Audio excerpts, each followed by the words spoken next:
سلام أملاح نعهدكم يكون كما يحديركم بشم بيتنا مدحينا يسوع كريستوس كاب مبل 127 مزمور كنببي እግዚአብሔር ንቤት እንተ ዘይሃነጻ ሃነጽቲ ንኽንቱ ይጽዕሩ እግዚአብሔር ንኸተማ እንተ ዘይሓለዋ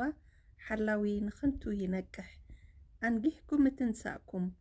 ኣምሲኹም ምድቃስኩም እንጌራ ጻዕሪ ምብላዕኩም ከንቱ እዩ እዝስ ንፍቑራቱ ደቂሶም ከለዉ ይህቦም እዩ እንሆ ውሉድ ውህበት እግዚአብሔር እዮም ፍረ ኸርሲ ኸዓ ዓስቢ እዩ ከምቲ ኣብ ኢድ ጅግና ዘሎ ፍላጻ ውሉድ ንእስነት ከምኡ እዮም ጉልድባኡ ብኦኦም ዝመልአ ሰብኣይ ብፁዕ እዩ ኣብ ደገ ምስ ጸላእቲ እንተተዛረቡ ኣይሓፍሩን እዮም እግዚአብሔር አምላክ ስምካ ዝተባረኸ ይሁን ከምዚ ኢልና ብህይወት ብሰላም ብጥዕና ብምስጋና ክንትንስእ ዝፈቐድካ እግዚአብሔር ስምካ ይባረኽ ሎም ማዓልቲውን ሓደሽ ማዓልቲ ስለ ዝሃብካና